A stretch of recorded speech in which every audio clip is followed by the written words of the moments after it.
Let's go ahead and break down this card. This is a good pay-per-view card. It's not the best one, but it is a pretty solid pay-per-view card. We got a couple of fights that matter. A couple of fights that matter for the rankings, that matter for the next title fight. We got a couple of big tests for some big prospects, and obviously a lot of local talent because this is a regional pay-per-view. So let's go ahead and jump in. Opening up the UFC 301 fight card, we have Alessandro Costa taking on Kevin Borjas. Kevin Borjas is a pretty clean striker. I always want to say Borjas, like he's Borjas. That's Kevin Borjas. Borjas. Anyway, right, come on. Jesus. Kevin, yeah, I know. I was perfectly fine, and then something happened. I don't know what derailed me. Kevin is a clean striker. He works in combinations really well. He is going to use everything from straight rights to low leg kicks, all while plotting forward. He can grapple if he needs to, but more often than not, he'll actually just let people stand up and avoid the ground entirely. For the most part, he's a striker. He's got really nice combinations, mid-level takedown defense. That is going to be part of the factor in this pick here. And he's coming off that UFC debut loss to Joshua Van, where he did have some early success. He's taking on local Alessandro Costa. Alessandro Costa is a solid striker himself. Good takedown defense, striking styles. He's got that high, tight guard. He actually can be patient. He'll wait to find his spots, but then when he does decide to throw, every single thing that leaves is with 100% intent. He does a really nice job of working in small combinations, right? 3-punch combos. Nothing crazy, but it's not just one punch at a time. He's going to leap in with like a left to the body, a right to the head, and then circle his way out. He's got real power. He can be low volume. He is coming off that decision loss to main eventer Steve Erceg, where they traded a couple of takedowns, but Steve had the control. And essentially, this breakdown is going to come down to takedown defense. I think they're about even in the striking. Kevin is going to be the more busy guy. Kevin's going to throw more. Alessandro Costa will take his time. I do think Alessandro Costa has more power in the striking. But ultimately, in my mind, we watched Kevin not be able to defend all those takedowns when he had Josh Van in trouble. And I think that's why I have to lean Costa here. I think Costa can work in takedowns if he gets in trouble, if he needs to. We literally watched him. We watched Joshua Van do that. Kevin had Joshua Van in trouble. Joshua Van transitioned to the wrestling. He had some success, was able to get through that fight.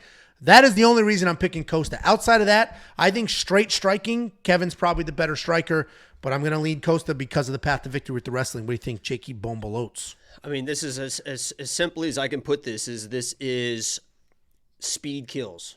I think speed kills in this matchup, and Borjas is going to be the better striker. I think Costa is in trouble on the feet. This is a guy that is a pretty decent boxer. You know, he's not won't like quite headhunt completely, but I think he's throws a little bit more power than he should when he is headhunting. And in those exchanges, I just think that Kevin is just going to be a little bit too fast for him, and this isn't even close on the feet. You saw Alexander Costa land some nice heavy shots on a guy like Steve Erceg. Steve Erceg will stay in the pocket. He's a little bit more heavy-footed and will look to extend his combinations, where Kevin Borjas is more of a jab, a 1-2, and then if he has you landed on that 2, then he will start following up. But other than that, he is in, he is out. He is not going to be in front of Costa.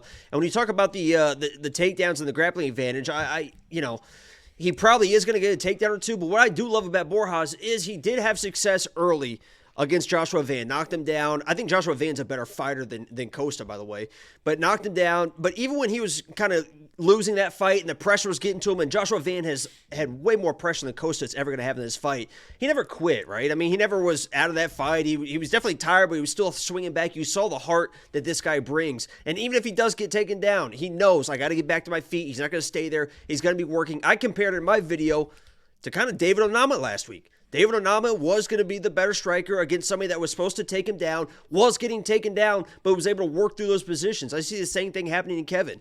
He might get taken down, but I think he's back to his feet. He separates, and on the feet, he just has such a major advantage in my mind. So I'm going Kevin Borjas here, and I think you could knock out Costa. Costa's going to be a little chinny. Yeah, literally, I'm not going to disagree with anything you said. My only, the wrestling is the concern. We watched it get exploited a little bit in his last fight after some striking success, and I'm worried that's what could happen here. He got steamrolled in his Contender Series fight with the wrestling. Ended up still, by the way, winning that fight because he knows I gotta fucking do stuff. The difference between, if you watch Borjas in the Contender Series fight, even in the striking, and then you watch him in the Joshua Van fight, it looks like two completely different fighters. More confident, look faster, even had better wrestling defense to be able to get back to his feet. He really struggled in Contender Series. So if he's making those improvements that fast, I think he's going to show up and show out in this fight. Yeah, I don't disagree. I'm not betting on this fight. And we see here that Costa is a slight favorite and it's starting to move. In my mind, what basically probably happened is it's an even fight and they're leaning towards the local guy. I mentioned this in my quick picks. I'm going to mention it again. Brazil is not Canada, meaning Canadians on a local Canadian card. Canadians, I don't know why I said it like that.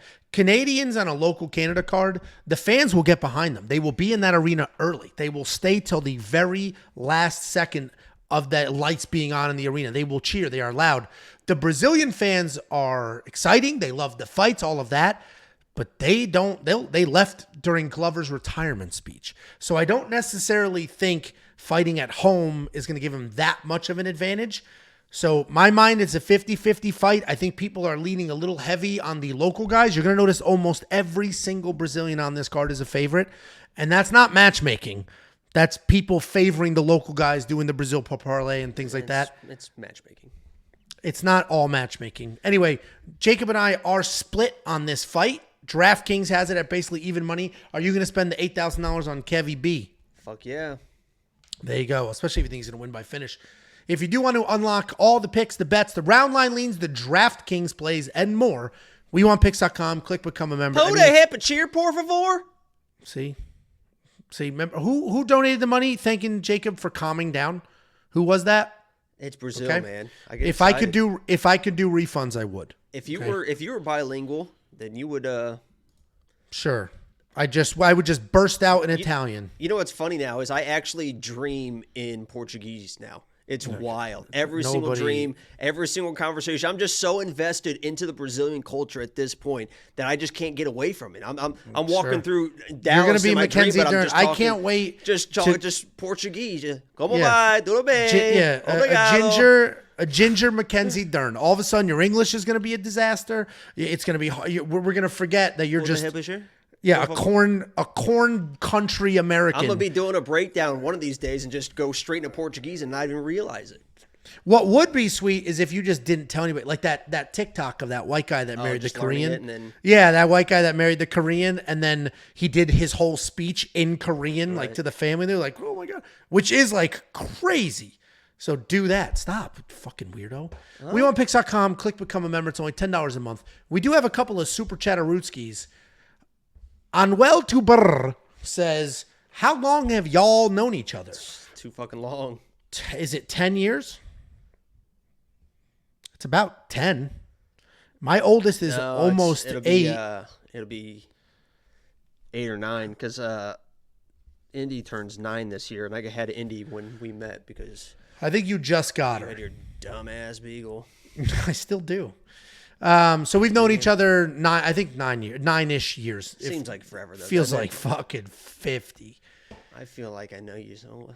Anuel Tuber again, $5 super chat. Huge fan. I look forward to y'all's content every week. Shout out from Broderick, California. Big noter 14. Did I say something I shouldn't have? No, next streams, Jacob's going to have a translator sitting beside him. That's us. Yeah, the Mackenzie Dern treatment. Well, we genuinely appreciate that. That means a lot to us. You don't need to send the $5 to show your appreciation. Send more. We obviously don't listen to him. Send more. We obviously appreciate that very much. Man. I can't stress enough how close I am to going to Brazil, guys. Premium members.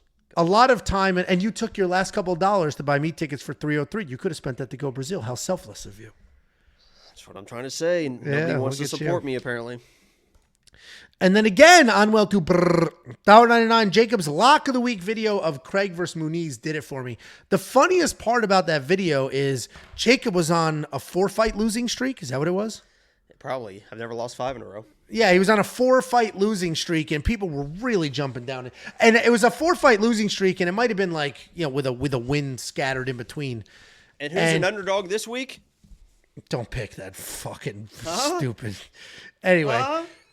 He people were hating on him pretty bad, jumping down his throat, railroading him. This is what people complain about. I know, but once I start. And people were railroading him for just being horrible at picking dogs. And then he filmed that video, and he made me do the intro to that video, basically apologizing on his behalf, saying no more antics, no more bullshit. He said take it serious. Locked down, man. And then he shows up on screen with a blue face. And then finally, another $1.99. Angel says, I'm broke as hell, but here y'all go. Listen. We need more people like that, man. Send it all. Empty those accounts, baby. You'll be fine. Hey, people always figure it out. Just empty those accounts. I feel like the best way to get through life is really put yourself at ground zero and just kind of start all over. Just empty those things out, man. Don't do that, though. But seriously, don't do that. I agree. Do not do that. We appreciate all of you, even just if you're hanging out quietly and just enjoying. So we appreciate you. Before you go, let me give you $50. Anybody who goes to wewantpicks.com/bets and signs up with any one of our affiliate partners gets $50 as a thank you. Use the link, sign up, make a deposit. We send you $50 as a thank you.